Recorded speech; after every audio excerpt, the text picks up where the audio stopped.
Good morning, 10 Prep Specialist class. How are you? So today we're going to continue our quadrilateral proofs with example 3 on page 4. So example 3 says the diagonals of a quadrilateral, a four-sided shape, bisect each other. So bisect means it cuts in half at right angles at 90 degrees. Prove that this quadrilateral is a rhombus. So that's our goal. We want to show that the quadrilateral is a rhombus. So usually to start off with proofs, draw a diagram, and luckily for us that we've been provided a diagram on the right. We've got a four-sided shape A, B, C, D. Next we want to write down what we want to prove. So we want to prove that the quadrilateral ABCD is a rhombus. Okay, so the first thing to think about is, well, what makes a rhombus a rhombus? What are the characteristics of a rhombus? So if you go back to page 2 where we talked about the properties of the different quadrilaterals, we can write down what are the characteristics of a rhombus. So if you look at the characteristics of a rhombus, the number one property of rhombus is that all sides have the same length. All sides have same length. And a property number 2 of a rhombus is that opposite sides are parallel, because a rhombus is a special case of a parallelogram. So we need to show that opposite sides are parallel. So we need to show that these two characteristics hold for our quadrilateral ABCD in order to show that it is a rhombus. Okay, so let's first think about the first characteristic. So ideally we want to show that AD, DC, CB, and BA all have the same length. So in our minds, we're thinking that we want to show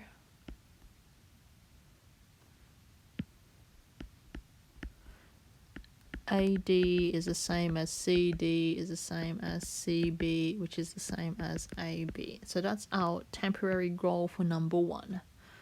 Okay, so let's first consider two triangles, ADX and the triangle CDX. So let's consider these two, the pink and the blue triangle first. So if we can show that these two triangles are congruent, then we can easily show that AD and CD have the same length, because congruent shapes means that they have the same shape and size, so that the side lengths are the same. So, okay, let's try and prove it. So let's consider triangle ADX and triangle CDX. So again, make sure you align the vertices, the order of the vertices. A matches up with C, D is in common, and X is in common. So remember, to prove congruence, there's 4 ways: side, side, side, side, angle, angle, side, and right angle, hypotenuse, side. In this case, I'm going to use side, angle, side to show that these triangles are congruent. We can't use side, side, side because we are missing information about the sides, specifically AD and DC, because that's what we want to show. So we can't use that side. We don't have enough information about the angles as well. We've only got one angle, the 90 degrees. And we can't use right angle, RHS, essentially, because the unknown sides which we're trying to find and prove are the hypotenuse. So we don't have the hypotenuse, so we can't use RHS. So really the only way of proving congruence is side, angle, side. Okay, so are there any common sides which we can observe? The most obvious one is the overlapping one. So we observe that DX is a common side. So that means DX is the same. we are told that the diagonals of a quadrilateral bisect each other, meaning it cuts in half. So what that means is AX is the same as CX because it's been chopped in half, it's been bisected. So we can say AX is equal to CX since diagonals bisect each other. And lastly, as I mentioned before, the common angle is 90 degrees. So angle AXD is the same as angle CXD, which is 90 degrees, because that's a given statement that they bisect each other at 90 degrees at right angles. So therefore, triangle ADX is congruent to triangle CDX. Remember, match up your vertices. Why? Because side, angle, side. So because the triangles are congruent, that tells us the side lengths AD and CD are the same. Congruent means same size. So therefore, AD equals CD. So we've done the first part, AD and CD. We then need to do CB and AB, and that CD and CB are the same. So to prove them, we're going to do very much similar things by showing congruent triangles. And once we've proven congruent triangles, we can apply that congruent means same size. So we can prove that all four sides are the same. So let's see if I can do this iPad magic. Let's see if I can copy, or maybe I can do this. Let's copy, and we're going to paste. Okay, all right, here we go. Here's some iPad magic. So our second triangle, which we are going to, or second pairs of triangle, which we're going to consider, is triangle CXD and triangle CXB. So in our diagram, CXD is, highlighter, this one here, while CXB is this one here. So we're trying to prove that BC is the same as DC. So we can prove that pair over there.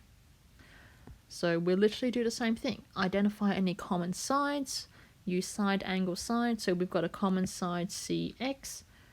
We know that the diagonals bisect, so DX is the same as BX. And again, we've got the common 90-degree angle, so we can easily do side, angle, side. So I'm going to work some white iPad magic in here. So rather than DX, we have CX is a common side, and and also because the diagonals bisect, DX is the same as BX. Make sure you align the vertices that correspond to each other. And we're given that angle CXB is the same as CXD, which is 90 degrees because we're told that.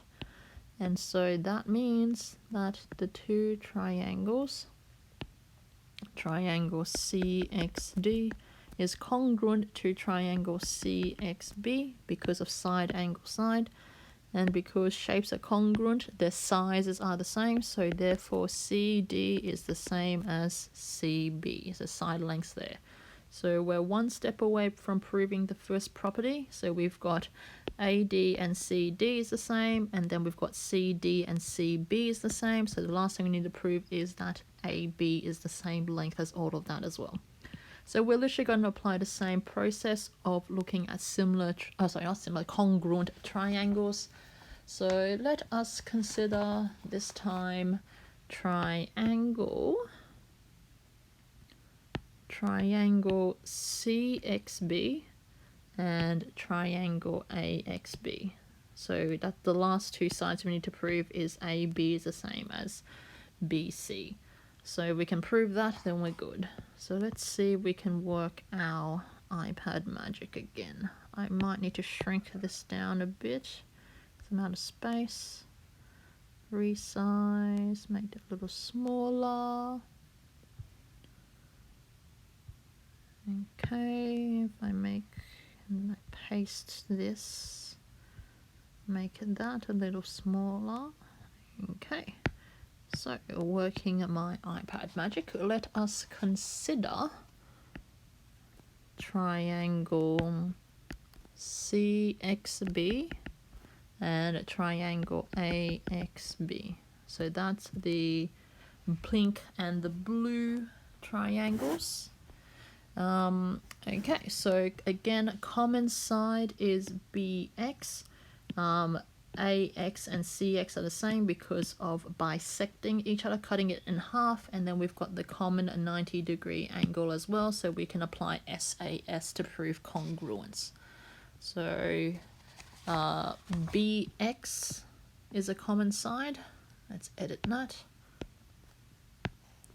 So BX is a common side, and because of the diagonals bisecting, we have AX is the same as CX, and that we have angle AXB is the same as angle CXB, because 90 degrees, because they're cutting it at 90 degrees right angles.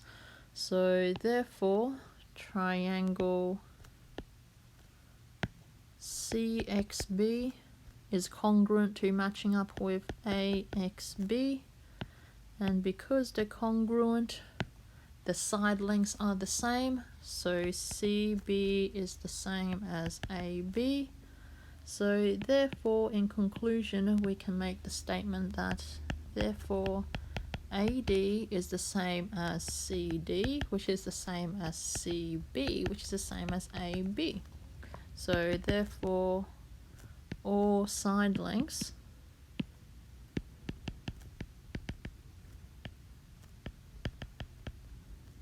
all sides have the same length. All sides have the same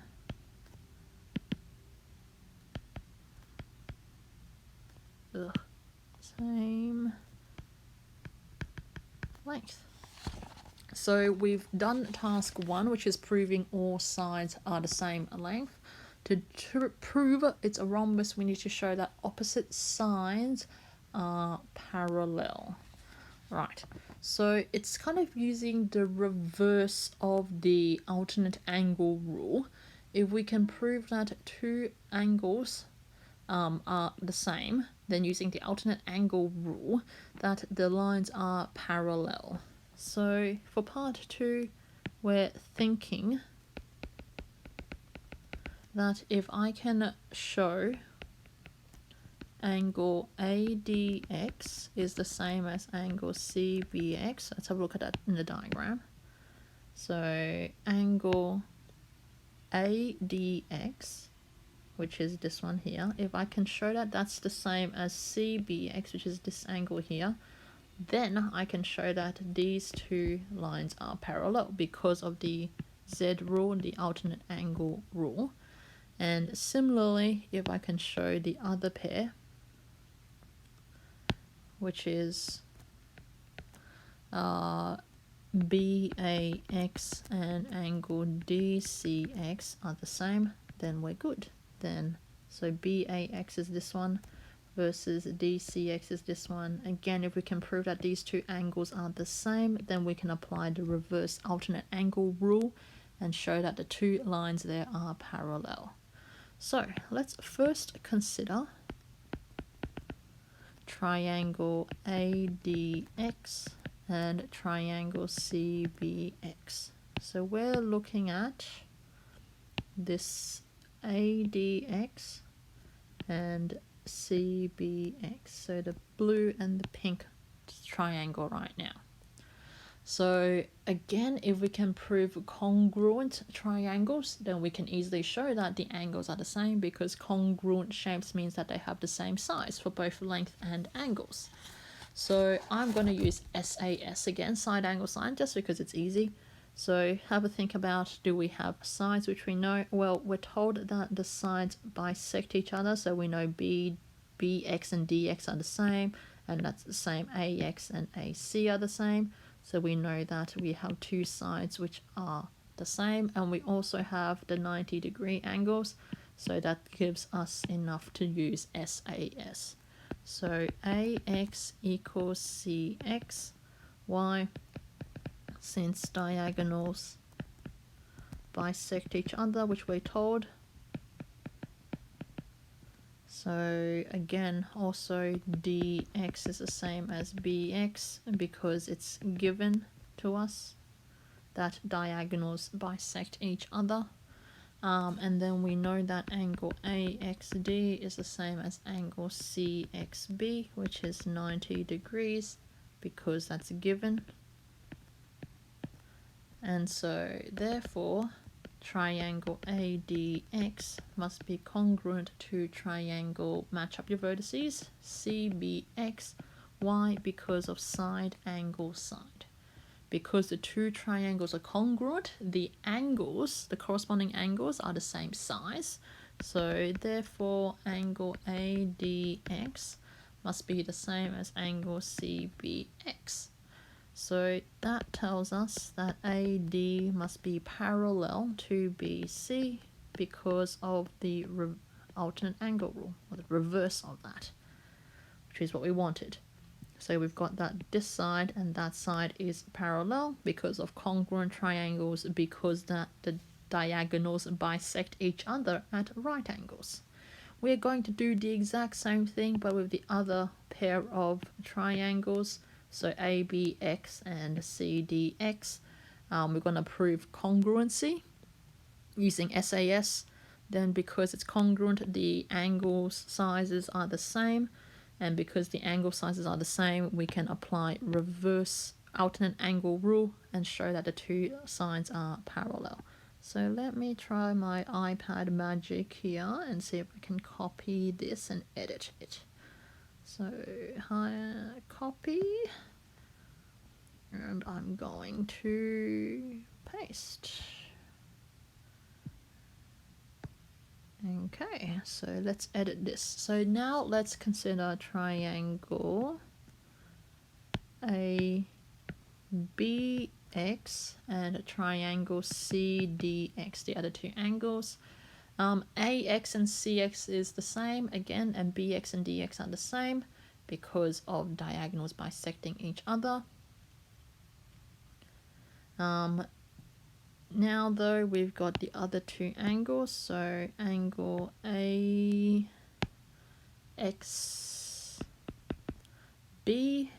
is the same as angle CXD because 90 degrees, we're told that.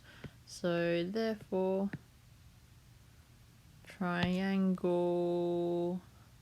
ABX is congruent to triangle CDX, which means the two alternate angles of BAX and DCX are the same. So again, remember, I wanted to show that this angle and that angle is the same so that I can show that AB and CD are parallel. So because the two angles are the same because of congruence, SAS, and the reverse alternate angle rule, therefore AB is parallel to CD. So we've shown that therefore AB is parallel, AD, is parallel to BC, and AB is parallel to CD. So opposite sides are parallel. So therefore opposite sides are parallel. So since we proved that all sides have the same length and that opposite sides are parallel, these are the two characteristics of a rhombus. So therefore quadrilateral is a rhombus.